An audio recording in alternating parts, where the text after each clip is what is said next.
आज आप लोग का ये मार्च, संसद मार्च हुआ है, इसका मुख्य उद्देश्य क्या था?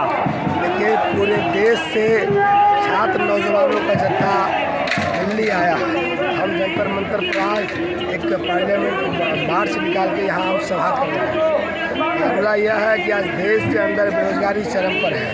देश के अंदर नौजवानों को सुनने वाला कोई नहीं है, छात्रों को सुनने वाला कोई नहीं है। ये संसद में बैठ के कॉरपोरेट घरानों की बात करते हैं, देश के अंदर छात्र नौजवानों के हितों के लिए बात नहीं करते हैं। इसलिए आज हम नई शिक्षा नीति को रिजेक्ट करने की मांग को लेकर, भगत सिंह राष्ट्रीय रोजगार गारंटी कानून बनाने की मांग को लेकर और सभी रिक्त पदों पर बहाली की मांग को लेकर और सभी नौजवानों को रोजगार मिले, इन सवालों को लेकर हम दिल्ली में संसद को घेरने आए हैं। प्रधानमंत्री और सरकार को बताने आए हैं कि छात्र नौजवानों का हित और अधिकार को आप दीजिए, वो जो है उसको पूरा कीजिए और संसद के अंदर आप कानून बनाइए। भगत सिंह राष्ट्रीय रोजगार गारंटी कानून बनेगा, उसके तहत देश के तमाम नौजवानों को, छात्रों को नौकरी मिले, रोजगार मिले, यह सुनिश्चित कीजिए। इस मांग को लेकर आज हम यहाँ धरना कर रहे हैं, प्रदर्शन कर रहे हैं। आपका नाम? मेरा नाम रोशन कुमार, राष्ट्रीय सचिव all India youth federation Bihar.